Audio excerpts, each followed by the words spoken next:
This is a recorded presentation summarizing Atlantic striped bass draft addendum 2 to amendment 7 for public comment. This draft addendum considers measures to reduce fishing mortality to the target. And my name is Emily Franca, and I am the Fishery Management Plan Coordinator for striped bass at the Atlantic States Marine Fisheries Commission. I'll start the presentation with a brief overview of ASMFC, then I'll review a brief background, statement of the problem, timeline, and proposed management options for draft addendum 2. Then the presentation will conclude with how to provide public comments. Draft addendum 2 and all the public comment information is posted online on the ASMFC public input webpage at the link shown on the screen. Starting with background on the Atlantic States Marine Fisheries Commission itself, the commission was formed in 1942 as an interstate compact between the 15 Atlantic coast states from Maine through Florida, and the commission is a deliberative forum for those states coordinating management for species in state waters, which is 0 to 3 miles from shore. And while each state is represented on the commission by 3 commissioners, each state gets 1 vote in the decision-making process. The Commission's Atlantic Striped Bass Management Board includes the states from Maine through North Carolina, and also includes the District of Columbia and the Potomac River Fisheries Commission, as well as the National Marine Fisheries Service and the U.S. Fish and Wildlife Service. Moving into Draft Addendum 2, starting with a brief background. The 2019 benchmark stock assessment found the stock to be overfished, which requires the stock to be rebuilt within 10 years by 2029. And the assessment also found the stock was experiencing overfishing. So in response, the board implemented Addendum 6 in 2020 to address overfishing and maintained those same measures through Amendment 7 in 2022 to support stock rebuilding. Then the 2022 stock assessment update found the stock is still overfished, but no longer experiencing overfishing based on data through 2021. However, updated rebuilding projections based on 2022 data indicate that there is a low probability of rebuilding the stock by 2029 if the high fishing mortality rate from 2022 continues. This projected low probability of rebuilding is due to the increase in striped bass removals in 2022. Total striped bass removals increased by 32% in 2022 relative to 2021 in number of fish, and this increase was driven by an increase in recreational removals. Recreational harvest increased by about 88%, and recreational live releases increased by about 3% relative to 2021. And the increase was much greater in the ocean than in the Chesapeake Bay, and that large ocean increase in recreational harvest was likely due to the availability of the strong 2015 year class in the ocean slot limit. On the other hand, in the commercial sector, total commercial harvest in 2022 was similar to 2021. So again, if this high 2022 fishing mortality rate continues, there is a low probability of rebuilding the stock by 2029. And there is concern that the Amendment 7 management measures, combined with the availability of the strong 2015 year class, will lead to high catch again in 2024. And there is also concern that if the upcoming 2024 stock assessment indicates that more management changes are needed in 2025 and beyond in order to stay on track for rebuilding, then the typical addendum process would take too long to respond and would take too long to get any new management measures in place. So draft addendum 2 was initiated to address these concerns and to support stock rebuilding. First, draft addendum 2 considers management options for recreational and commercial measures to reduce striped bass removals to achieve the fishing mortality target in 2024. The draft addendum also considers an option to allow the board to respond more quickly to stock assessments via board action. And then finally, in response to concerns about recreational filleting and compliance with size limits, The draft addendum also considers establishing minimum requirements regarding the filleting of recreationally caught striped bass. And draft addendum 2 builds upon the 2023 emergency action, which implemented a 31-inch maximum size limit for recreational fisheries. And that emergency action is temporary by nature. It is effective through October 28th, 2024, or until Addendum 2 is implemented, whichever comes first. So while the emergency action is temporary, this draft addendum considers options that would formally change the measures in the fishery management plan. So here's the timeline for draft addendum 2. After the board initiated the draft addendum in May 2023, the plan development team developed the draft addendum document over the next few months based on guidance from the board. And the board then approved the draft addendum for public comment in October 2023. And we are currently in the public comment period, which is open through December 22nd. And at the January 2024 board meeting, the board will consider selecting management measures and final approval of Addendum 2. And the board will determine the deadline for state implementation of those measures. Moving into the draft addendum management options. All the management options are in Section 3 of the draft addendum document. Section 3.1 proposes options for recreational fishery management with options for the ocean size limit, options for the Chesapeake Bay size and bag limits, an option related to for hire measures, if applicable, and an option regarding requirements for recreational filleting. Section 3.2 is the commercial fishery management section, and it considers options for a commercial quota reduction. And then Section 3.3 considers options for how the board could respond to upcoming stock assessments.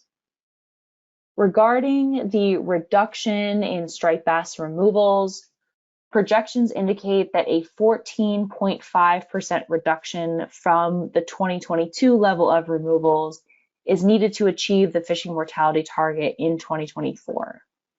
So each sector could take a 14.5% reduction to achieve that overall reduction, or if the recreational sector were accountable for achieving the full reduction, so if the commercial sector took a 0% reduction, then the recreational sector would need to take a 16.1% reduction in recreational removals in order to achieve that overall reduction.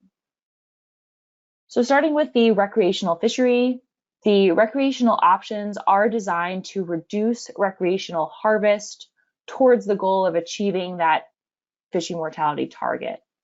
And there are separate options for the ocean and for the Chesapeake Bay. And these options were not designed to protect a specific year class, but different size limits may offer protection to one or more strong year classes.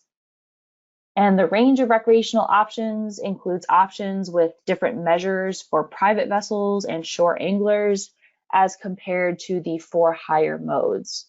And these types of options are also referred to as mode split options. For the ocean, some options consider a wider slot limit for the for hire fishing modes. And for the Chesapeake Bay, some options consider a higher bag limit for the for hire modes. Here are the options for the ocean recreational fishery. The options themselves are in the red box outlined on the screen, and then the other columns to the right of the red box show the percent reduction that each option is estimated to achieve.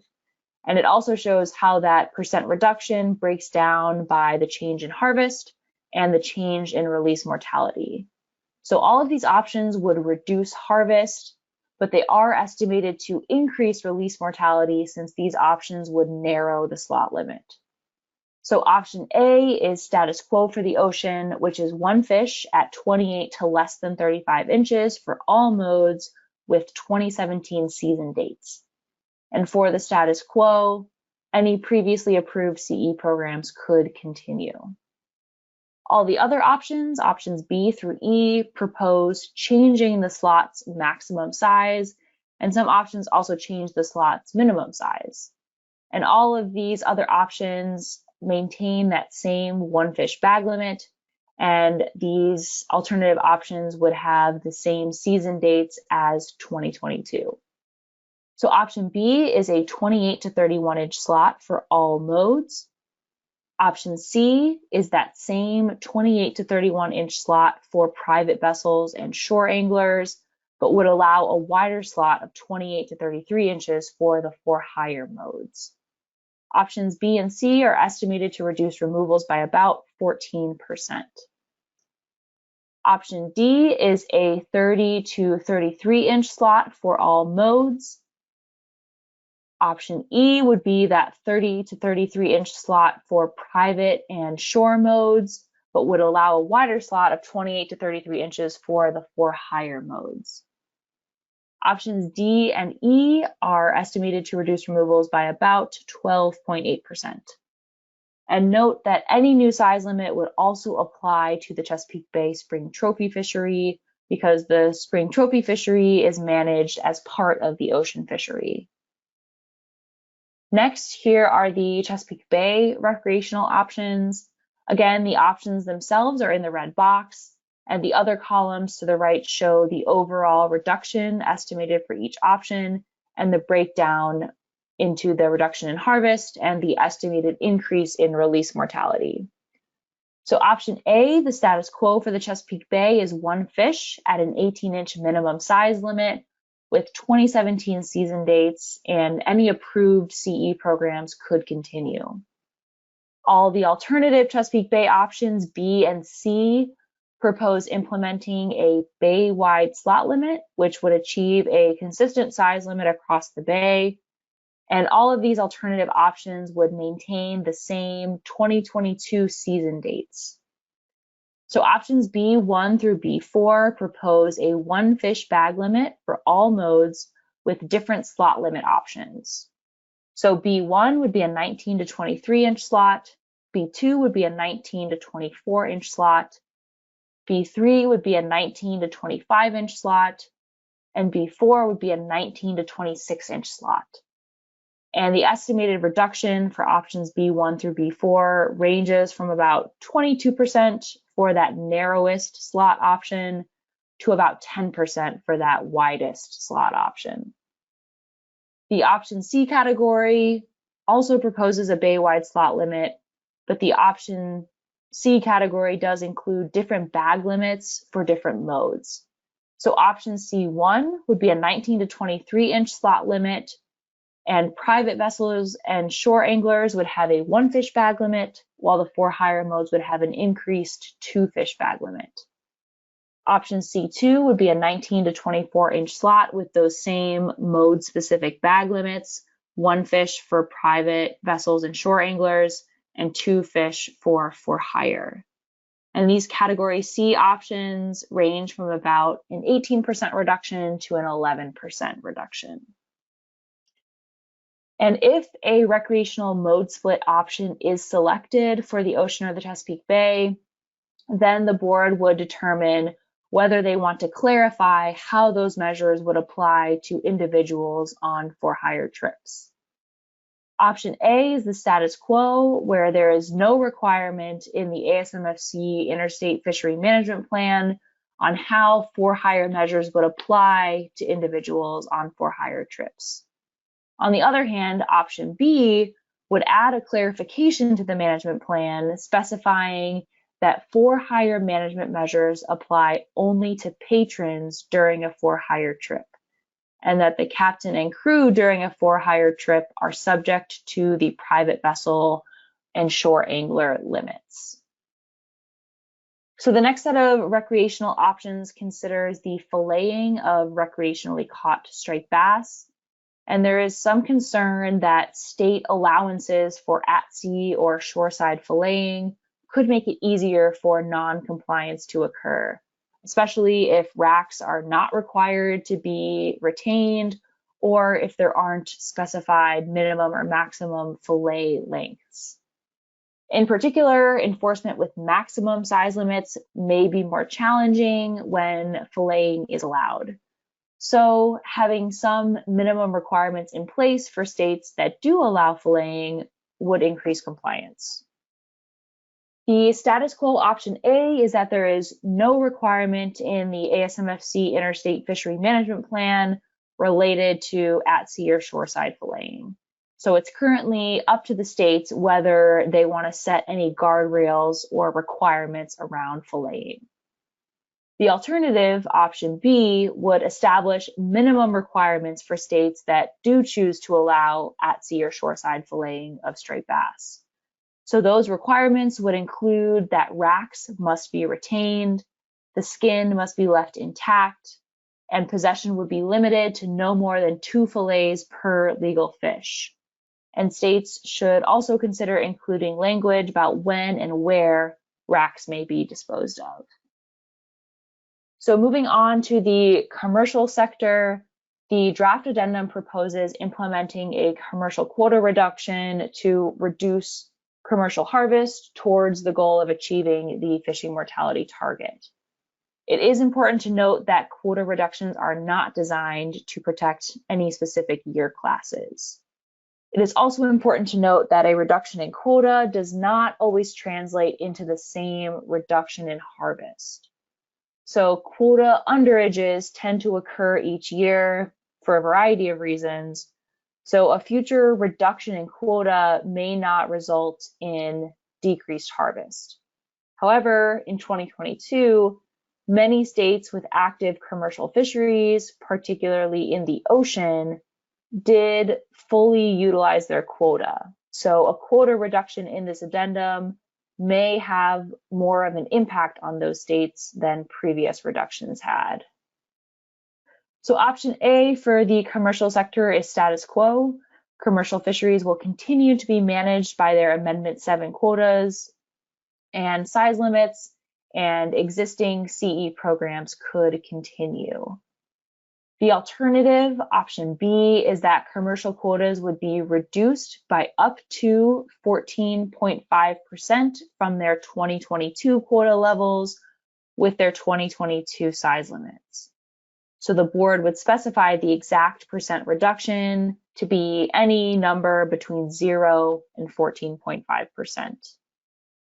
Here is a table of commercial quotas by state and the combined Chesapeake Bay region on the bottom. The first column is the status quo quotas, option A. The second column is a 14.5% reduction from the 2022 quotas, which would be the maximum reduction the board could choose. And then the last column is each state's 2022 commercial harvest as a reference.